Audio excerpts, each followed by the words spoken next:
Greetings and welcome back to yet another episode of the Daily Run, and today we're playing as Judas. First of all, I would like to apologize for this video being late and for the fact that yesterday's commentary was a bit subpar. I've been just feeling very ill and I've been forcing myself to record in the mornings just to get the videos out on time, but I feel it's so much more beneficial for us and you watching for me to actually record when I'm feeling a bit better. I'm not saying that I'm a good commentator by any means, but obviously when I'm feeling a bit better, I think that my commentary improves as well, and I don't want to rob you of the excitement I have for this game and just the joy I have when I talk, and for that reason I feel like I shouldn't be forcing myself to do it when I'm feeling bad, but just maybe wait a few hours. Now that I'm on painkillers, I'm actually feeling so much better, and I think it's noticeable as well. So hopefully to those of a few of you who are watching these videos, I'm really thankful for it, and maybe this is my thank you for you to not just rush these videos out for the sake of rushing them, because I could do that, but the fact I just take my time with recording the same clips over and over again just to get them somewhat good, I hope it's noticeable. That's what I'm trying to say. With that said, let's get onto the run. We had a weird decision, or I thought it was a weird decision. It was actually a very straightforward decision. So we had 2 red hearts on the last floor, and we got a devil deal, and we had the safety pin drop from our boss fight. And there was a debate in my head. So should I take the safety pin and go into the devil deal and then take the devil items, or should I not take it? And my reasoning was, if I don't take, I can take a devil deal and then go into the curse room, and when I get out of the curse room, I can then take the black heart, because if I take the black heart first, then I'm just going to waste it when I'm exiting and entering the curse room.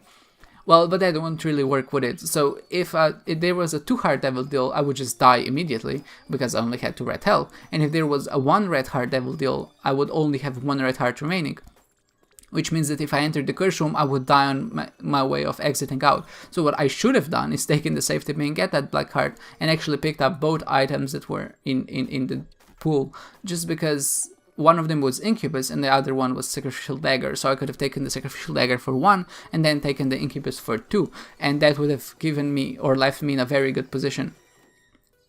But just with how it turned out, the only thing I have is Sacrificial Dagger, and the double damage would have really helped on this run because it wasn't very strong, and I think that's apparent just by the fact that we haven't gotten a lot of good items. The thing that we do have are the orbitals, and I'm really trying to use them quite offensively here, and that's usually what happens whenever you have a weak run.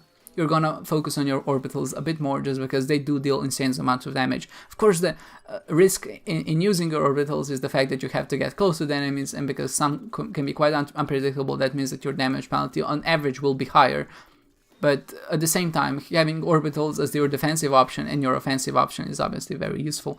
And I'm sad that I made that little blunder, but that's how Isaac goes. Sometimes you're gonna make a little blunder. I blame the fever, and of course, maybe it's not the right thing to blame, but with how things turned out, I really can't be too mad, just because it was apparently, very obviously my mistake. Sadly, the fact, like I said, that this run wasn't very good has turned into me being a bit reckless. Not reckless, but at the start, when you're struggling, you're playing well. At least that's my problem. I'm playing well. I really thought I was dodging things quite effectively, but when it turned out later on, when actually the run got a bit stronger, I got a bit careless and I just got hit a bunch of times, which is funny because this run actually had more damage penalty than the Lilith run with Dr. Fetus yesterday, which is just crazy to me. Like, even I think I got hit like 20 more times or something ridiculous like that, and my damage penalty was higher. Also, maybe the fact that my damage penalty was higher was not the fact that I got hit more times, but just the fact that this run actually went to the dark room. If you don't know how it works, basically the farther your run goes, the more damage penalty you will have, and that is not directly related to how many hits you've gotten, well, also to how many hits you've gotten, but there's actually a few considerations that go into the damage formula, and one of them is, of course, how many hits you've taken, and one of them is just how many exploration points you got, and the more exploration points you got, the more damage penalty you will have in the end of the game. And how it's actually worked out, so if you hit yourself in the first floor, what would happen is maybe you would get a 50-point deduction, and if you get hit on the later floors, maybe what you would get is a 300-point deduction. But those points actually, it doesn't matter when you get hit, the end score is going to be the same if you get to the same stage. But if you die earlier on, then your damage penalty will be lower. So that means that the amount of hits you have kind of scales your damage penalty with how far you've come into the game. I hope that makes sense. It sounds a bit confusing, but what I'm trying to say is basically that whenever you get hit, damage penalty will be the same for everyone. The only difference is that it just depends on where you get hit. So that means that if someone has a round that only goes to mom and someone finds a way to get to show, and they get hit exactly the same amount of times, the person who went to show will actually have a higher damage penalty. Of course, they will also have more score because they've explored more rooms, but I think that system is in place just to maybe balance it out so that people who do go to later floors and have the same amount of hits just don't have a ton more points, but they just have a few more points. I think the formula isn't very balanced very well in the sense that there could be some tweaks done in order to make it just a bit better. But with how it is, that's how it's working. So don't think that you can take damage on earlier floors and then not take them on later floors. But yeah, thankfully in the boss rush we got Magic Mush, which is one of the items that is obviously very good for us. And the only other stat up we got was Purity, which is an item that whenever you get hit has a random chance of giving you a Tears up, a damage up, or a range up, I think. And I think one of them is also a speed up. I'm not exactly sure about that. But of course, the good ones here are the Tears up and the damage up, and the damage up is actually very significant, and also the Tears up is very significant. I think in our situation, Tears up will actually give us more DPS, just because we have no Tears up and we have some damage ups. And for that reason, I'm really, whenever you get hit, that stat reroll, so you get another random one. So I'm kind of thankful that so far we've actually managed to get the blue one most of the time, and that I'm actually heading into the Hush fight with the blue one, because I think, like I said, that it's going to give us the most DPS in the end. Thankfully for the Hush fight, because we have so many orbitals, we get Gnawed Leaf, and this is gonna be one of the rare times where I actually show the whole Hush fight in slow motion, or just in regular motion, I guess, but slow motion to the relative to the rest of the video. And that's because I have a few tricks up my sleeve that I want to show you. Maybe I could have slowed some parts down, but at the same time, I just never talked about the Hush fight in depth, and I feel like this is the right opportunity to do so.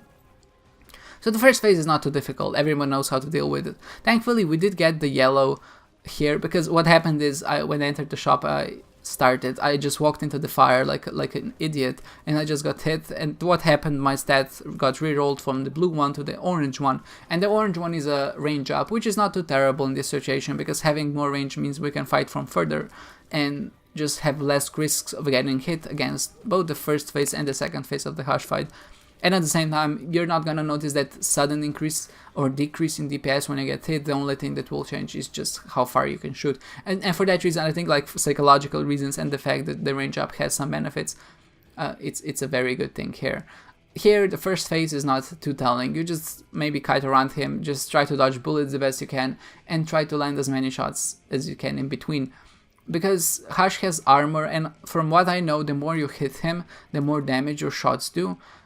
It's very beneficial to just keep hitting him, and the fact is that regardless of your items, the Hush fight is designed in the way that it's gonna take just about the same amount of time. That's not to say, of course, if you're super underpowered or if you're super overpowered, that it's gonna take the same amount of time. So it's not always going to take like 30 seconds. But I'm just trying to say that you can expect the Hush fight to be on average, regardless of your run, in like 60-second to a 2-minute range. I'm just pulling out these numbers from my ass because I don't know what the exact timings are, but I'm just trying to say that there is time to consider here, and it's just not, it's not a fixed amount of time, just there's a range of time that it's gonna take whenever you're fighting the Hush fight, because his health scales with your damage, and that's what I'm trying to say.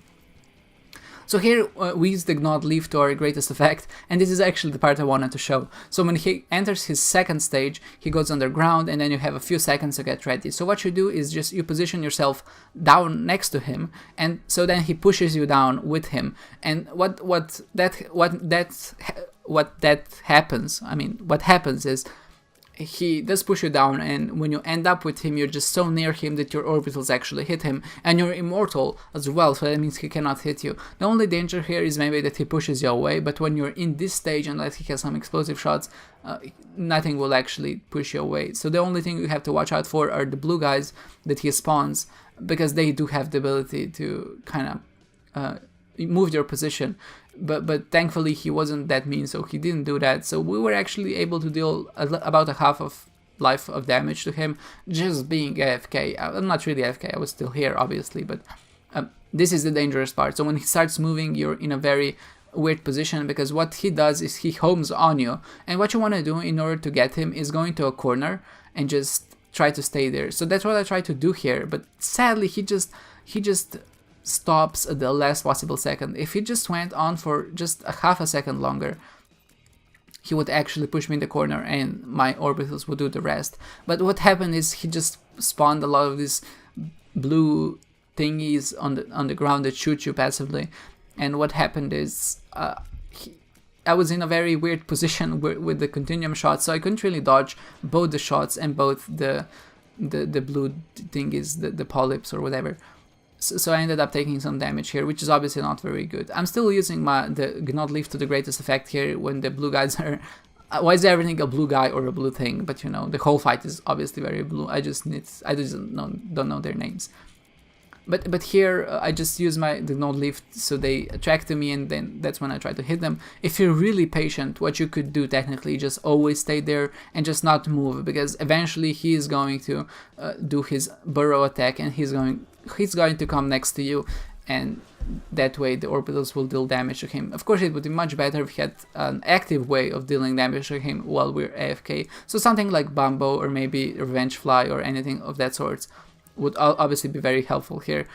But the fact that we only have our orbitals to rely on just makes this fight just a little bit harder. And thankfully what ended up happening here, you can see there's so many shots on the screen, there's no way to dodge this. So this item actually came in very handy, I think, just because whenever you have a weak run, you really need to use everything you have to your advantage to fight Hush, and I think that's exactly what we did here. And this is the position I tried to get myself into in when I was in the left corner on the previous time he actually burrowed. So he comes out and you're stuck in the corner, you can't move, but that's okay because your orbitals are still dealing damage to him, and there's no way for him to actually come closer to you or go away from you, because every time he burrows he will naturally gravitate towards you. So when he does pop out eventually, your orbiters are just in place to deal damage to him. And that's actually what I wanted to explain. So maybe that was a bit long-winded and I didn't do a best job, but I hope that you at least see what I'm trying to say here. With that said, it's always nice when you exit the Hush fight and you're fighting regular enemies, you can see just how weak they are. And you know, even though, like I said, this run actually looked pretty weak, it turned out pretty strong just because we Judiths have that inherent more damage multiplier, and the fact we have Magic Mush, and also the few damage ups we got like Synth Oil and the Purity item, which sadly only gave us the range aura here, but at the same time, when we do have the damage aura or the Tears Up aura, it helps our DPS immensely. We're actually quite a very good position. It's not like a super powerful run that we can just obliterate everything in one shot, but it's just strong enough that we can use the damage we have to our advantage and maybe reliably not get hit. So thankfully the Gnod Lift works great against the Satan fight, because it takes a few seconds for him to spawn on the start and all of the phases actually home on you. The first one comes onto you, so the Fallen does rush you, so you can kill him like that.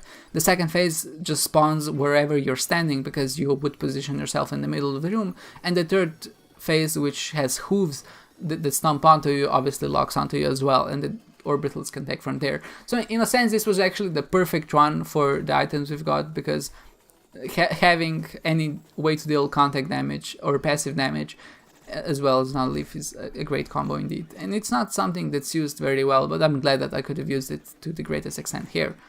Again, like with many daily runs, I'm sure there's a better way to go about this. Not just in the sense that there are better items out there, which I don't doubt that people have found better runs, but at the same time, you know, I really like working with what I have and just making the best out of it. And this was the point where I decided that this is the run I'm going to stick with. Basically, you know, whenever you're playing Isaac or whenever I'm playing Isaac, whenever I have a certain set amount of items, I just decide, okay, this is the run I'm going to stick with. And maybe that revolves around the strategy, you know, maybe like in this situation we have a Gnod Leaf and I have the orbitals, which means I can use that to my advantage, so I don't really need any other items, because I feel like this combination is strong enough to deal with most rooms or enemies on its own. And at the same time, or maybe in some other situation, you would just have a lot of strong tiers and you would decide, okay, at this point I don't need anything else. And I think that it's important, like I said, if you're going for score, to measure that when you can actually reliably call that pause, I guess. when you're going to stop taking items, because in this situation, it turned out somewhat well for us, but at the same time, I really feel like I wasn't very strong for a lot of rooms, and a lot of it actually comes down to timing. So when can you actually relax for a few seconds to go into your invisibility state and then actually start dealing damage from there? And I think that's a difficult question to answer. There were a lot of close calls, and obviously I got hit a lot, which is also apparent. But at the same time, I really like that I just had this combo that worked so well for me, and the fact that I could have used it to the greatest extent.